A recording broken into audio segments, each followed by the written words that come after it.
या व्हिडिओमध्ये 78 100 10. 78 म्हणजे इनसाइड डायमीटर, 100 म्हणजे आउटसाइड डायमीटर आणि 10 म्हणजे त्याची थिकनेस आहे ऑइल सीलची.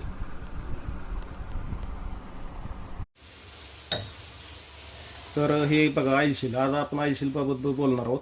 तर ऑइल सीलवर हे आकडे जे लिहिलेले असतात 130, 150, 14.5. तर याचा अर्थ काय होतो ते बघणार आहोत. तर 130 म्हणजे या ऑइल सीलचा इंटरनल डायमीटर. इंटरनल डायमीटर म्हणजे हा आतील बाजूचा डायमीटर. आणि 150 म्हणजे हा बाहेरील बाजूचा डायमीटर, आउटर डायमीटर त्याला म्हणायचा, हा आउटर डायमीटर. आणि 14.5 म्हणजे या ऑइल सीलची ही जाडी.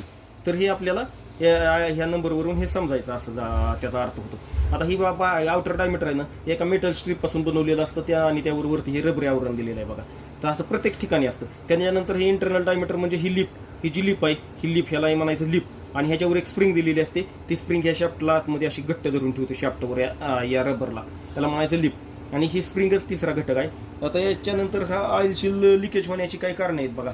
ऑइल सील लिकेज का होतं, तर एक म्हणजे चुकीच्या पद्धतीने बसवणं किंवा प्रॉपर इन्स्टॉलेशन नसणं, ते बसवताना ठाकठोक करणे, त्याच्यानंतर ठोकताना हे रबर निघणे, या कारणामुळे ते लिकेज होतं. दुसरं, जो शाफ्ट आहे तो शाफ्टचा गाळ्या नसणे, त्याला सरफेस योग्य नसणे, स्क्रॅचेस पडलेले असणे, त्याच्यामुळे सुद्धा लगेच ऑइल सील लवकर निकामी होतं. त्याच्यानंतर ब्रिदर चोकअप असणे, समजा डिफरेन्शियल असेल किंवा इंजिनची ब्रिदर असेल किंवा गिअर बॉक्सचं ब्रिदर असेल, फिरत असताना आतमध्ये निर्माण झालेली उष्णता जर ती बाहेर पडली नाही तर त्यामुळे ती जिथं रबरी पार्ट आहे तिथून ते रबरी पार्ट बाहेर असं फुगवून बाहेर तिथून उष्णता बाहेर पडण्याचा प्रयत्न करते, आणि त्यामुळे ऑइल सील मधून ऑइल लिकेज होण्यास सुरुवात होते.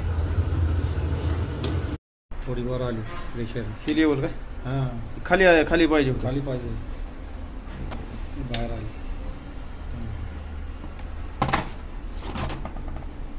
गेलेच म्हणायचं ते ऑइल सील. 100%